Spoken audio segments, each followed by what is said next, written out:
روایت پسند مذہبی سوچ کے حامل اس گروپ کے اجلاس میں شرکت کے لیے لوگ امریکہ کے مختلف حصوں سے واشنگٹن آئے تھے۔ ڈیبرا کول یہ سمجھنا چاہتی ہیں کہ امریکہ کے مسئلوں کا حل مذہب میں کیوں تلاش نہیں کیا جا سکتا۔ Because when you really open up your eyes and really look and see what's happening in our country and in our culture. جب آپ واقعی اپنی آنکھیں کھول کر دیکھتے ہیں کہ ہمارے ملک اور معاشرے میں کیا ہو رہا ہے، ہمارے بچے کہاں جا رہے ہیں، اور ایسا کوئی عقیدہ ہی نہیں جو غلط کو غلط کہے، تو آپ صرف اچھے کی امید ہی رکھ سکتے ہیں۔ I have hope in a living God. اجلاس میں شرکت کرنے والوں کو یہ امید بھی ہے کہ صدر اوباما اگلے سال کا صدارتی انتخاب دوبارہ نہیں جیت سکیں گے۔ فیتھ اینڈ فریڈم نامی اس گروپ کے سربراہ رالف ریڈ کہتے ہیں کہ گزشتہ صدارتی انتخاب میں قدامت پسند ووٹروں کی ہمدردیاں باراک اوباما کے کام آئی تھیں۔ کیونکہ 2008 میں، اور یہ بہت خطرناک اعداد و شمار ہیں، 1.70 کروڑ ایونجلیکل کرسچن ووٹرز یا تو رجسٹرڈ ووٹر نہیں تھے یا پھر رجسٹر ہونے کے باوجود ووٹ ڈالنے نہیں گئے تھے۔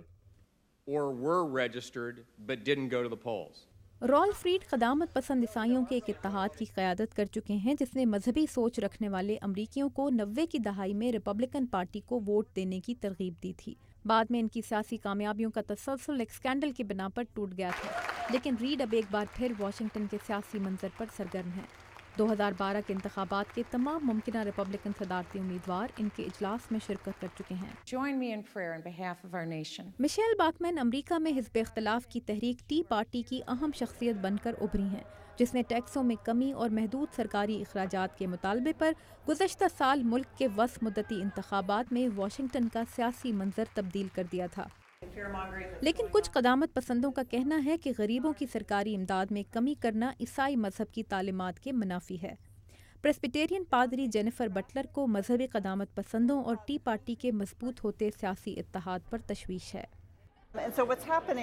ہو یہ رہا ہے کہ رالف ریڈ جیسے سیاسی لوگ دو مختلف عزائم کے حامل گروپوں کو اکٹھا کرنے کی کوشش کر رہے ہیں، کیونکہ امریکہ میں دائیں بازو کے عیسائی اب بھی بہت مضبوط ہیں۔